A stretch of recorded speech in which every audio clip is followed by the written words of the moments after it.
Hello guys, कैसे हैं आप? उम्मीद करते हैं आप सब खैरियत से होंगे, खुश होंगे और हमारी दुआ है कि आप हमेशा खुश रहें, हंसते और मुस्कुराते रहें। मेरा नाम है रहमान अनवर और मैं हूं अली हसन और मैं हूं ज़फ़र इकबाल। और आज हम जिस वीडियो रिएक्ट करने जा रहे हैं, इस वीडियो का टाइटल है India top 10 mega project in 2024। तो देखते हैं वीडियो। अगर वीडियो पसंद आए वीडियो को लाइक, चैनल को सब्सक्राइब ज़रूर कीजिएगा। तो करते वीडियो स्टार्ट और देखते हैं। तो दोस्तों, साल 2023 में हमने काफ़ी सारे प्रोजेक्ट को कंप्लीट होते देखा है, जहां भारत में एशिया की सबसे बड़ी helicopter factory HAL factory complete हुई है। वहीं भारत का जो सबसे लंबा एक्सप्रेसवे है, यानी कि दिल्ली मुंबई एक्सप्रेसवे, उसका सोना दोसा लालसोट वाला सेक्शन फरवरी महीने में और मध्य प्रदेश वाला सेक्शन सितंबर महीने में शुरू हो चुका है और अब ये पूरी तरह से 2024 में शुरू होने जा रहा है। इसके अलावा भारत में चलने वाली देश की पहली रैपिड रेल भी ऑपरेशनल हो चुकी है, जो साहिबाबाद से लेकर दुहाई तक अपने 17 किलोमीटर लंबे प्रायोरिटी कॉरिडोर में तोड़ रही है, जबकि साल 2024 में इसके दूसरे सेक्शन को भी शुरू किया जाना है। वहीं भारत में चलने वाली वंदे भारत एक्सप्रेस ट्रेन की बात करें तो जहां साल 2022 में कुल 7 वंदे भारत एक्सप्रेस ऑपरेशन हुई थी, वहीं साल 2023 में कुल 27 वंदे भारत एक्सप्रेस ट्रेनें ऑपरेशन हुई हैं। वर्तमान में कुल मिलाकर 34 वंदे भारत एक्सप्रेस ट्रेनें भारत वर्ष में चलाई जा रही हैं और साल 2024 में ये संख्या तेजी से बढ़ने वाली है और काफ़ी सारे अलग अलग रूट पर इसे रन किया जाएगा। और यदि हम भारत में चलने वाली मेट्रो की बात करें तो साल 2023 में काफ़ी सारी मेट्रो की नई लाइनें और कुछ नई मेट्रो भी शुरू हुई हैं, जैसे कि मुंबई मेट्रो की लाइन 2 और लाइन 7 पूरी तरह से ऑपरेशन हो चुकी है। वहीं बेंगलुरु मेट्रो का फेज 2 शुरू हो चुका है और दिल्ली मेट्रो की एयरपोर्ट एक्सप्रेस लाइन भी पूरी तरह से ऑपरेशन हो चुकी है। जबकि 2024 में भारत में काफ़ी सारी नई मेट्रो भी शुरू होने जा रही हैं, जैसे कि Agra metro, Indore metro, Bhopal metro और कुछ मेट्रो की नई लाइनें भी शुरू होने वाली हैं। और अगर आपको नहीं पता तो बता दूं, आज भारत तेजी से ग्रो हो रहा है और कहीं ना कहीं भारत के ग्रो होने में इंफ्रास्ट्रक्चर का भी काफ़ी बड़ा योगदान रहा है।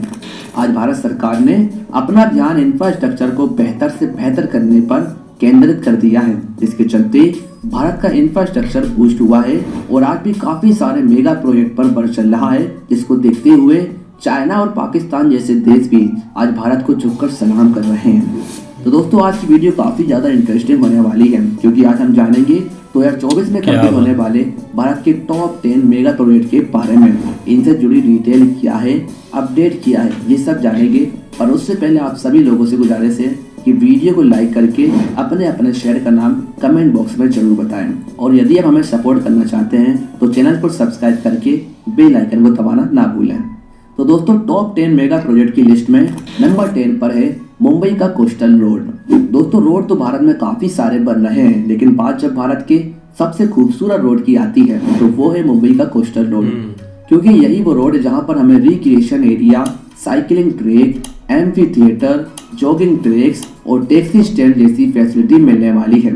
इस कोस्टल रोड को ऑफिशियली तौर पर छत्रपति संभाजी महाराज कोस्टल मोटरवे नाम दिया गया है। इस कोस्टल रोड में न सिर्फ हमें इतनी सारी फैसिलिटी मिल रही हैं, बल्कि ये कोस्टल रोड मुंबई में कनेक्टिविटी को भी बूस्ट कर रहा है।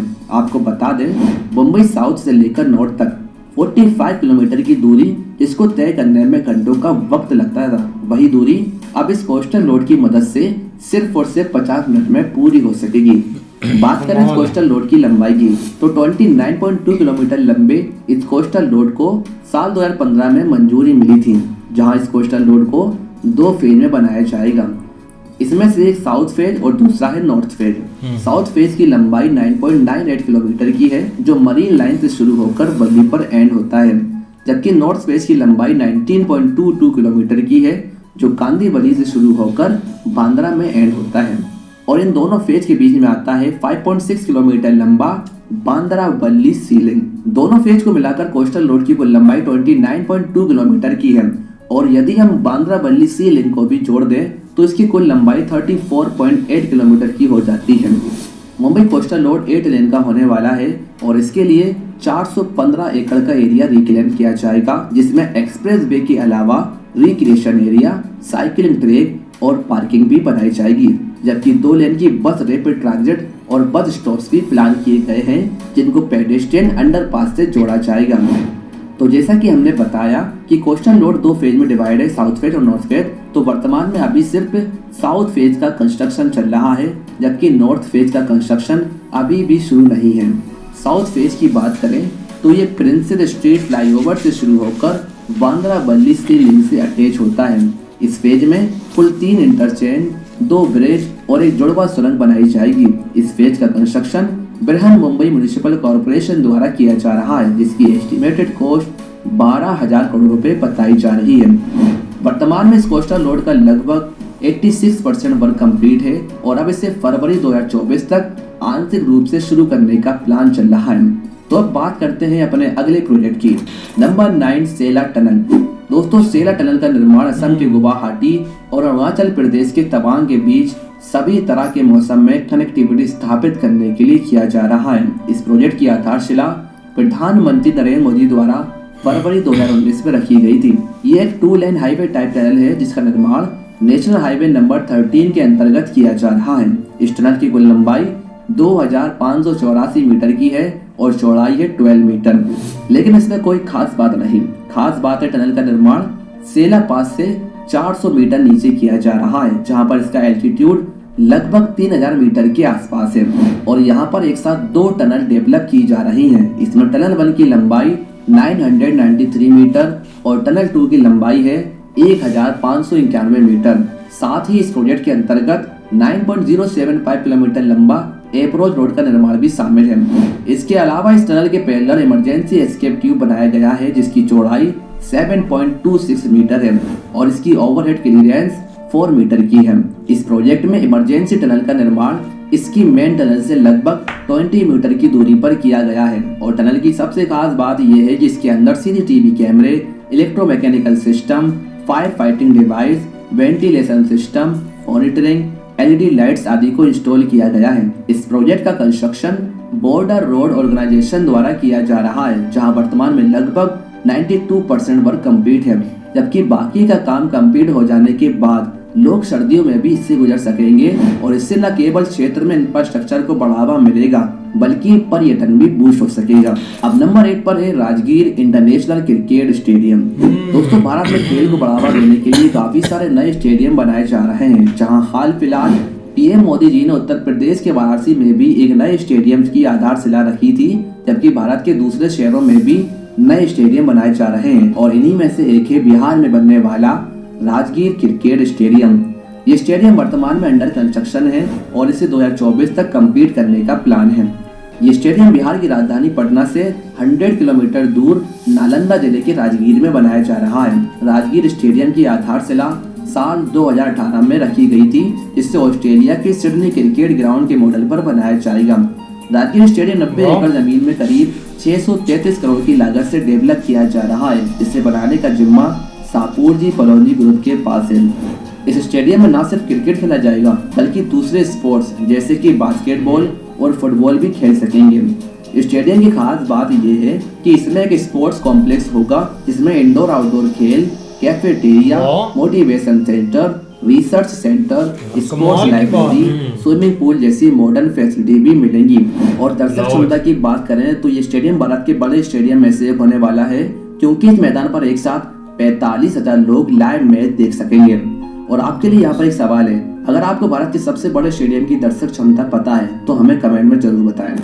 अब नंबर 7 पर है अयोध्या इंटरनेशनल एयरपोर्ट। दोस्तों, यूपी टूरिज्म डिपार्टमेंट के अनुसार साल 2022 में 2.3 करोड़ लोकल पर्यटकों ने अयोध्या विजिट किया है, जबकि विदेशी पर्यटकों की संख्या 1465 रही है और आने वाले सालों में ये संख्या तेजी से बढ़ने वाली है। इसी को देखते हुए अयोध्या में एक इंटरनेशनल एयरपोर्ट डेवलप किया जा रहा है, जिसका उद्घाटन जनवरी 2024 में होने जा रहा है।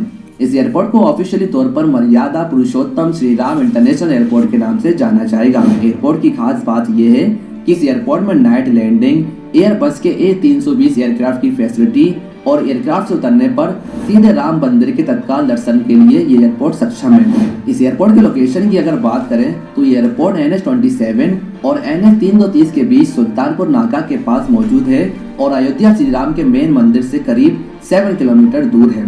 इस एयरपोर्ट के पहले फेज के अंतर्गत कमर्शियल फ्लाइट ऑपरेशन होगी, 2245 मीटर लंबा रनवे का डेवलपमेंट होगा और Doppler very high frequency omni range एक होमिंग गेट सिस्टम इंस्टॉल किया जाएगा। इसका पहला फेज डोमेस्टिक ऑपरेशन हैंडल करेगा, जबकि दूसरे फेज में इंटरनेशनल फ्लाइट ऑपरेशंस हो सकेंगी। एयरपोर्ट के दूसरे फेज में रनवे को 3125 मीटर तक बढ़ाया जाएगा और 30,000 स्क्वायर मीटर क्षेत्र में दूसरा टर्मिनल भी बनाया जाएगा। ये पूरा एयरपोर्ट करीब 821 एकड़ लैंड में फैला हुआ है। वर्तमान में यहाँ पर एटीसी टावर, एप्रन, टैक्सी वे और आइसोलेशन क्षेत्र के साथ टर्मिनल बनकर निर्माण कार्य चल रहा है, जो अपने आखिरी फेज में है। एयरपोर्ट हर घंटे 500 यात्रियों को संभालने में सक्षम होगा और एक समय में 8 एयरबस A320 एयरक्राफ्ट भी रख सकेगा। उम्मीद की जा रही है कि अयोध्या एयरपोर्ट 2024 की पहली तिमाही तक कोलकाता और राष्ट्रीय राजधानी दिल्ली के अलावा हैदराबाद, बेंगलुरु, चेन्नई और मुंबई जैसे दूसरे शहरों को जोड़ेगा। और यदि आप हमसे जुड़ना चाहते हैं तो चैनल को सब्सक्राइब करें, साथ ही इंस्टाग्राम पर नमस्ते अनपढ़ टीवी को फॉलो जरूर करें। इस लिस्ट में नंबर 6 पर है आगरा मेट्रो प्रोजेक्ट।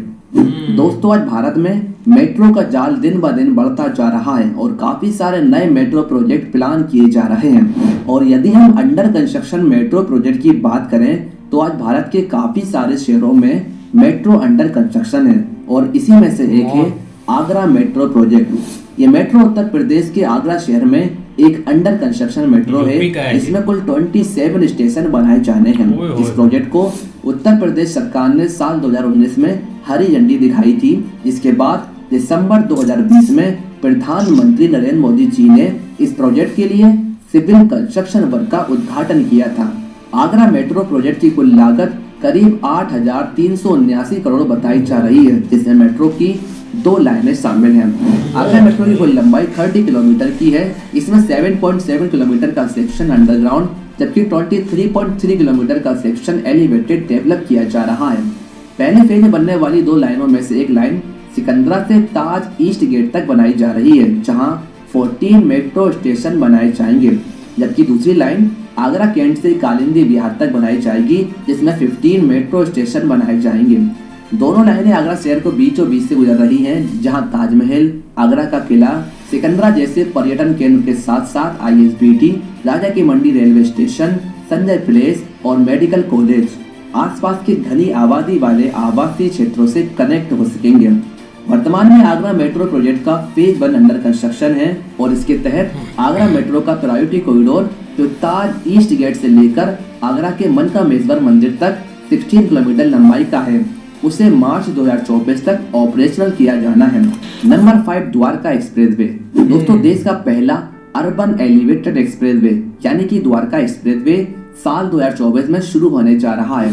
8 लेन वाले इस एक्सेस कंट्रोल एक्सप्रेसवे को दिल्ली और गुरुग्राम के बीच नेशनल हाईवे 48 को कम करने के लिए बाईपास के रूप में डेवलप किया जा रहा है। और जब ये एक्सप्रेसवे पूरी तरह से कंप्लीट हो जाएगा तब द्वारका से मानेसर तक सिर्फ 15 मिनट में, मानेसर से IGI एयरपोर्ट 20 मिनट में, द्वारका से NH1 सिंधु बॉर्डर 25 मिनट में और मानेसर से NH1 सिंधु बॉर्डर 45 मिनट में पहुंचा जा सकेगा।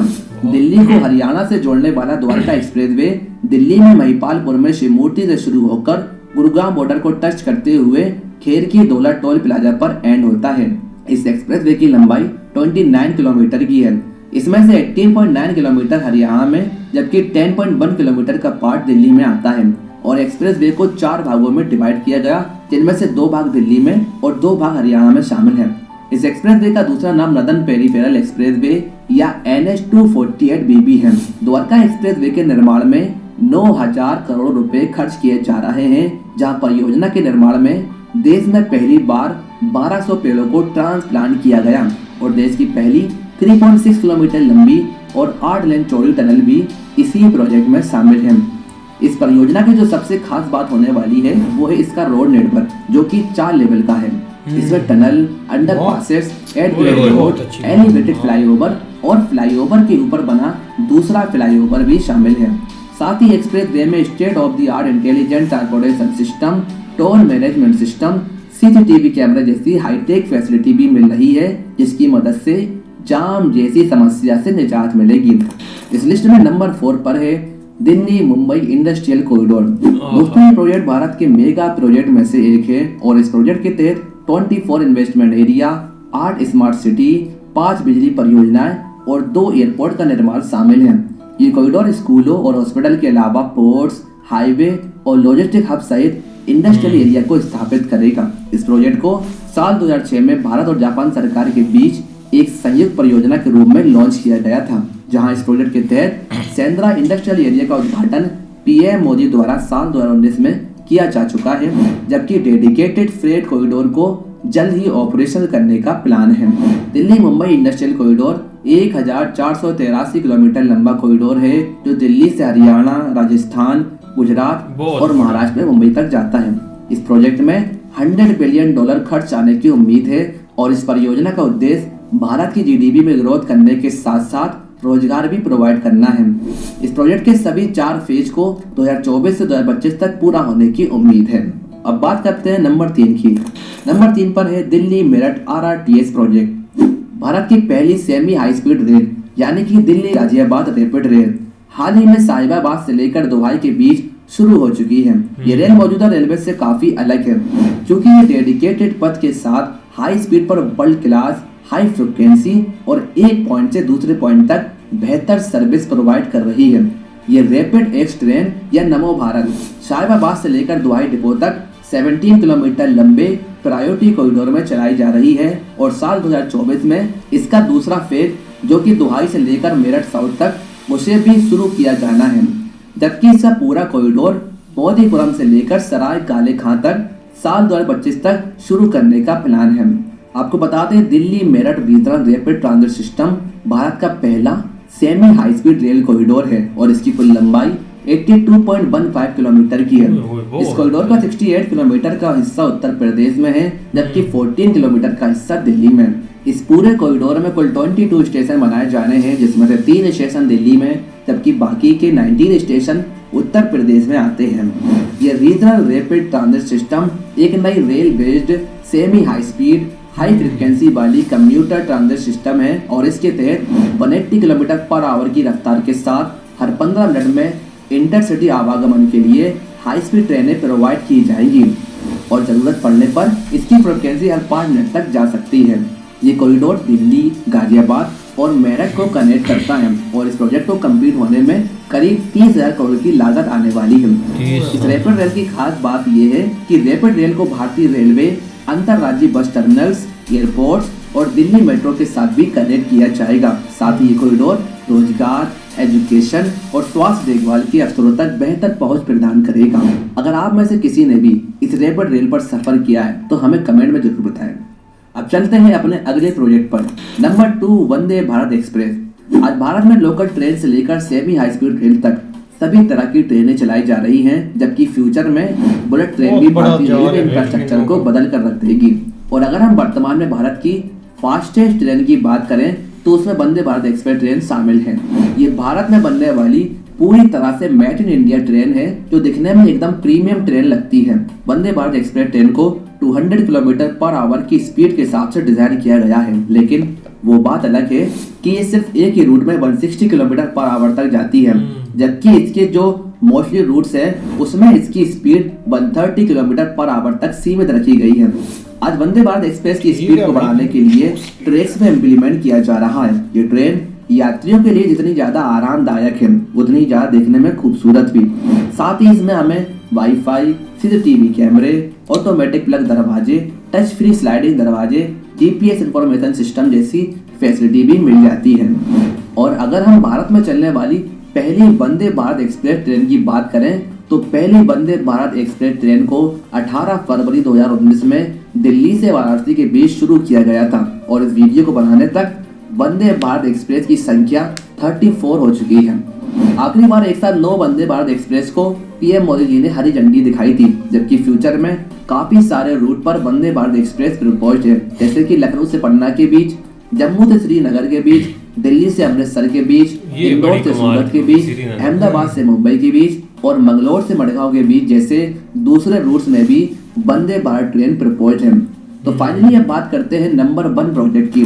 तो इस लिस्ट में नंबर 1 पर है नवी मुंबई इंटरनेशनल एयरपोर्ट। तो एयरपोर्ट तो हमने काफी सारे देखे हैं, लेकिन बात जब भारत के सबसे खूबसूरत एयरपोर्ट की आती है तो वो है मुंबई का upcoming airport Navi Mumbai airport. और जैसा कि एयरपोर्ट महाराष्ट्र के मुंबई में बनाया जा रहा है, तो इसका मकसद यही है कि मुंबई में मौजूद छत्रपति शिवाजी महाराज इंटरनेशनल एयरपोर्ट की बढ़ती भीड़ को हैंडल कर सके और मुंबई एयरपोर्ट का दूसरा ऑप्शन बन सके।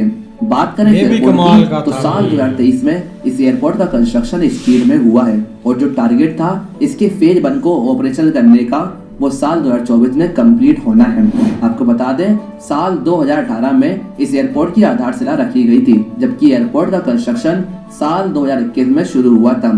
नवी मुंबई एयरपोर्ट को करीब 1160 हेक्टेयर एरिया में डेवलप किया जा रहा है, जिस पर कुल खर्च 16,700 करोड़ रुपए आने की उम्मीद है। इस एयरपोर्ट का कंस्ट्रक्शन 3 फेज में डिवाइड है, जहां इसके पहले फेज में सदर्न पार्ट को कंप्लीट किया जा रहा है। इस फेज के कंप्लीट होते ही एयरपोर्ट हर साल करीब 2.5 करोड़ यात्रियों को हैंडल कर सकेगा और जब नवी मुंबई एयरपोर्ट का आखिरी फेज भी कंप्लीट हो जाएगा, तो इस एयरपोर्ट से हर साल करीब 9 करोड़ यात्रियों को हैंडल किया जा सकेगा।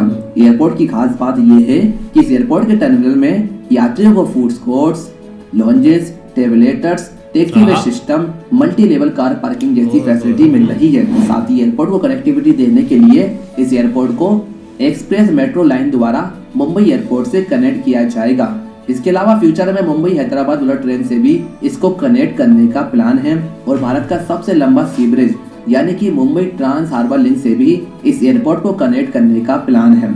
इस एयरपोर्ट के रनवे की लंबाई 3,700 मीटर की होने वाली है, जो चौड़ाई में 60 मीटर का होगा।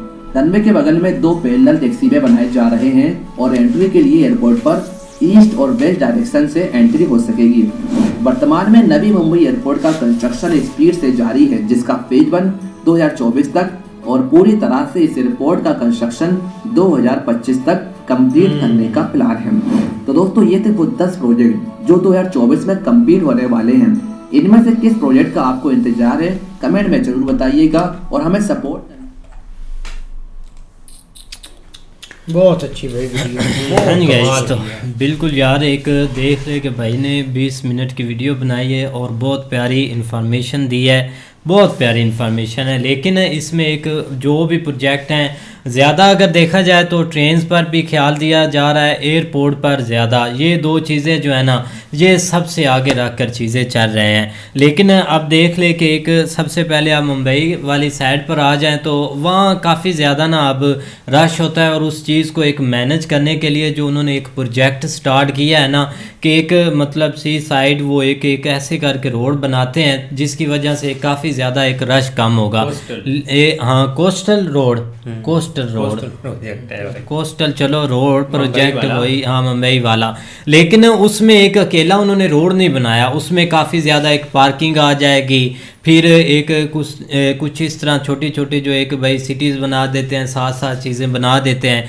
तो काफ़ी ज़्यादा ना उसमें एक ये कि एक ट्रैफिक को कंट्रोल करने के लिए इतना ज़्यादा काम जारी है। लेकिन उससे हटकर एक दूसरे नंबर पर जो उनका प्रोजेक्ट है वो जो है एक रैपिड ट्रेन है, जो सबसे ज़्यादा एक वो मेड इन इंडिया है। और इस चीज़ की सबसे ज़्यादा अगर देखा जाए तो एक खुशी है कि फ़िलहाल तो वो 15 किलोमीटर या 17 किलोमीटर कर रही है, लेकिन आने वाले दिनों में या आने वाले कुछ समय में ना वो और बढ़ा दी जाएगी और भाई वो भी एक प्रोजेक्ट अच्छा है। बाकी सही यार बात है। अब देखो ना, एक काफ़ी एक आप मेट्रो पर आए या एक ट्रेनों पर आए तो भाई पूरा जाल बिछा हुआ है इंडिया में ट्रेनों का, तो लोग सफ़र भी काफ़ी करते हैं। आपको हर टाइप की एक ट्रेन मिल जाती है, आप जिस टाइप की आप एक आगे से एक चूज़ उसको करते हैं। लेकिन ये तो एक प्रोजेक्ट ठीक है, इन पर वर्किंग भी काफ़ी हो चुकी है और ये कंप्लीट भी। लेकिन जो साथ साथ कश्मीर को भी साथ जोड़ रहे हैं ना, मतलब कि लंबे प्रोजेक्ट पहले होता था एक कश्मीर की याद तक की रहना, मतलब कि उधर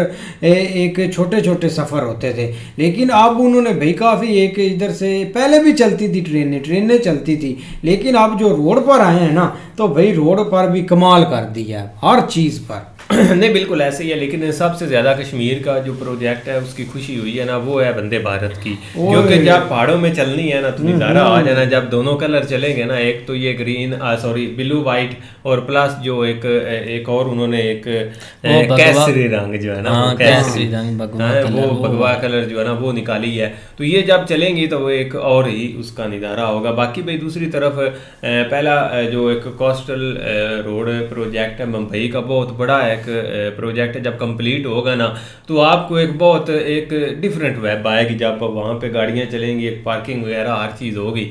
लेकिन भाई उसके बाद आ जाए टनल के ऊपर, तो टनल वाला जो प्रोजेक्ट होता ना यार, आउट क्लास प्रोजेक्ट होता। लास्ट थोड़ा सा एक मसला भी टनल का वो बना था, वो बना रहे थे, लेकिन ये कि टनल वाला जो प्रोजेक्ट होता है ना, उसमें जब लाइटिंग या दरमियान से बंदा गुजरता है ना, एक दफ़ा जो है ना वो दिल खुश हो जाता है। और अपनी जो हुकूमत होती है जिन्होंने इस चीज़ के ऊपर वर्किंग की होती है, उसको बंदा दुआएं देता कि यार क्या एक नज़ारा। लेकिन जब पहाड़ों के दरमियान से गुजरनी है ना यार, वो एक डिफरेंट ही सीन होगा। आगे भाई वो ग्राउंड के ऊपर आ जाए, जो क्रिकेट स्टेडियम बना रहे हैं, स्टेडियम तो ज़रूर है, लेकिन जो उसके साथ फैसिलिटीज़ है ना, आपको हर तरह की शॉपिंग की, क्योंकि अब जो भी एक स्पोर्ट्स रेलिवेंट ग्राउंड बनेंगे ना, खासकर क्रिकेट रेलिवेंट ग्राउंड बनेंगे, और उसमें ये सारी चीज़ें वो साथ साथ रखेंगे। पहले भी उन्होंने बनाया ज़रूर है, लेकिन अब थोड़ा सा एडवांस लेवल पे आएंगे, और उसमें भाई शॉपिंग मॉल जिस तरह वो बता रहे थे वो बनेगा। और उसके अलावा आपके पास होटलिंग वगैरह, कोई भी हर तरह की जो पार्किंग या वहाँ हर तरह की आपको फैसिलिटीज़ होंगी। आप शॉपिंग करें, स्विमिंग पूल, एवरीथिंग जो है ना वो वहाँ पे आपको दे देंगे, आप जो है ना वो एंजॉय करेंगे। पहले सीन यही होता था ना, स्टेडियम वगैरह का सिंपल एक स्टेडियम होते थे, लोग मैच देखते थे और चले जाते थे। अब लोग जब आप देखो ना, एक आप टेस्ट मैच पर आ जाएं, पाकिस्तान और ऑस्ट्रेलिया का जो टेस्ट मैच हुआ है, मैंने यकीन करे देखा लोग ऐसे टेबल आके रख कर ना तो ऐसे एंजॉय करने आते हैं सुकून से, जैसे भाई वो किसी एक मतलब के 5 स्टार होटल में बैठे हैं, गेम करने आते थे, एक मतलब के एंजॉय गेम करने। आगे बेचारों को एंजॉय नहीं करने को मिला, क्योंकि पाकिस्तानी टीम ही 81 रन पर आउट हो गई थी। वो तो आते हैं भाई बूढ़े बूढ़े अपना सुकून से 2-3 दिन उन्होंने देखना होता है कि बंदा आराम से खेले। तो वो चीज़ें सेम टू सेम एक बताया नहीं कि ऑस्ट्रेलिया वाले एक स्टेडियम के साथ वैसे ही बनाना है। तो अब होता है लोग पहले बोर हो जाते थे, मैच मतलब कि जो ब्रेक होती थी, इधर गप मार इधर गप मार, लेकिन जब अब मैच होगा ना, एक स्टॉप लोग जाएंगे एक शॉपिंग मॉल में भी, जिसको नहाना है वो स्विमिंग पूल में भी नहा ले भैया अपना सुकून से। ये होता है एक डेवलपमेंट कंट्री में चीज़ें, और जिनके पास भी पैसा हो एक ऊपर से लाइनें खींच लेते हैं एक हर चीज़ की, चाहे मेट्रो की हो चाहे जिस चीज़ की, रोड की भी, हाँ ताकि रोड भी ऊपर से ही आप हवाओं में। नहीं इंडिया में ये चीज़ तो आप है, आप हम तो भाई ये चीज़ देख के काफ़ी खुशी होती है कि कम से कम वहाँ की जो गवर्नमेंट है ना, वो आगे नेक्स्ट प्लान पहले ही जो है ना वो लोगों को बता देती है। क्योंकि इंडिया में जो भी प्रोजेक्ट शुरू होता है कोई छोटा मोटा नहीं होता, बहुत वहाँ पे हमेशा हम ये बात करते हैं कि 1000 करोड़ वहाँ पे एक करोड़ों के हिसाब से जो है ना उसके ऊपर लागत आती है, क्योंकि वो एक लंबा और एक प्योर उसमें और मतलब एक ज़रूरत के मुताबिक बनाया जाता है। वहाँ पे कोई एक पॉलिटिकल सिनेरियो को जो है ना वो बहुत कम ही मद्देनजर रखा जाता है। ज़्यादा जो है ना वो जो एक चीज़ की ज़रूरत होती है, जो कि फील हो रही होती है, वंदे भारत है, आप देख लो कि उसके कितने उन्होंने चला भी दी और आगे बहुत वो मतलब 400 के करीब वो चलनी है पूरे इंडिया के अंदर। तो जहाँ जहाँ भी उसकी ज़रूरत होगी वो एक मुझे तो लगता है कि आने वाला वक्त है ही उसका, क्योंकि मेड इन जब मेड इन इंडिया होगी या अपने हाथ की बनी होगी तो वो एक डिफरेंट ही होगा जितनी मर्जी। लेकिन भाई RRTS के ऊपर आए तो वो भी अब एक उसका फेज तो चल गया, लेकिन आगे जब पर लेकिन काफ़ी इसमें यूपी के प्रोजेक्ट हैं, यूपी उत्तर प्रदेश नहीं हर स्टेट की बहुत बड़े एक आप वाराणसी में देख ले, आज हमने एक वीडियो भी बनाई थी वो टेम्पल पर, बहुत बड़ा था, पहले हमें उसका पता ही नहीं था यार। एक हैरान हुआ कि वो हेलीकॉप्टर वाली जो फैक्ट्री है वो भी कंप्लीट हो चुकी है। वो कितना एक भाई एक बूस्ट देगी कंट्री को, वो सबसे बड़ी बात है। अब देखो ना दोनों कंट्री पाकिस्तान और इंडिया में बहुत डिफरेंट लोग हैं, डिफरेंट लोग इससे के उधर लोग एक सवाल भी पूछते हाँ हैं, जी। मतलब कि हमारा टैक्स किधर जाता है, वो यूरोपियन सीन वाला फुल उधर इंडिया में होता है, लेकिन इधर भाई MP या MN एक मतलब के बाजार का रोड ही बनवा दे तो वो उसको 500-600 वोट मिल जाते हैं, ऐसे ही है। इजी वो मतलब के जाकर सो जाए एक मतलब के ईंटें ले आए और बाजार बनाकर भाई सो जाए, उसको वोट मिल जाने, ऐसे ही क्योंकि है। ये चाहते ये हैं। उधर भाई लोगों को पता है हम टैक्स देते हैं, हाँ तक के ये भी पता है हमारा टैक्स कहाँ पर लग रहा है, ऐसे ही है ना। बिल्कुल। तो भाई उधर फिर चीजें ये बनानी पड़ती है, इधर ये सीन नहीं, इसलिए तो भाई इधर कोई चीज नहीं मिलती। वो नवाज शरीफ शहबाज शरीफ लाहौर में उन्होंने वो एक रोड बनाया था ऊपर से जो गुजरता था, उन्होंने 10 साल वोट इन मूर्खों से लिए एक रोड के बिल्कुल, बिना के ऊपर आप नवी जो एयरपोर्ट है ना उसके ऊपर आ जाएं, जो भाई एक बहुत बड़ा एयरपोर्ट है, और जब बनेगा ना यकीन करो बहुत बेदर्दी से उसका इंतजार है, क्योंकि उसमें एक लागत प्यारा ही बहुत 10,000 प्लस करोड़ जो है ना वो उसके ऊपर लग रहा है, लेकिन ये कि जब चलेगा ना उसमें बहुत सारी फैसिलिटीज जो है ना वो बना दी भाई मेरे आउट क्लास है, मुंबई का एयरपोर्ट देखा था, वो देखा और था, लेकिन चीज़ आप जो है ये कि- नवी बन रहा है ना ये आपको भी परेशान ये तो कर भाई देगा। बन ही रहा है, लेकिन 2024 अब आने वाला है, 2023 का वही एंड होने वाला है, तो PM मोदी ने भाई अपना वादा पूरा कर दिया कि 2024 में आपको बहुत बड़े सरप्राइज मिलने वाले हैं ऐसे ही। एक प्रोजेक्ट के लिहाज से, हाँ जी। क्योंकि 2026 में तो मुझे तो लगता है कि दुनिया क्या नक्शे ही ऐसे बदल जाएगा इंडिया में, तो आप देखते बहुत जाओ। प्रोजेक्ट अब अभी 2023 पेंडिंग में कितने बने हैं यार, क्या कुछ चेंज हुआ है। 23 अब- में हाँ काफी बड़े प्रोजेक्ट भी थे और काफी चीजें भी बनी हैं, एक अब इस साल में भी आप आ जाएं तो इसमें भी देखना कितने बनते हैं। बिल्कुल बिल्कुल। बाकी अच्छी वीडियो थी, उम्मीद करते हैं आपको पसंद आएगी। अगर पसंद आए वीडियो को लाइक, चैनल को सब्सक्राइब ज़रूर कीजिएगा। मिलते हैं नई वीडियो के साथ, तब तक के लिए अल्लाह हाफिज़।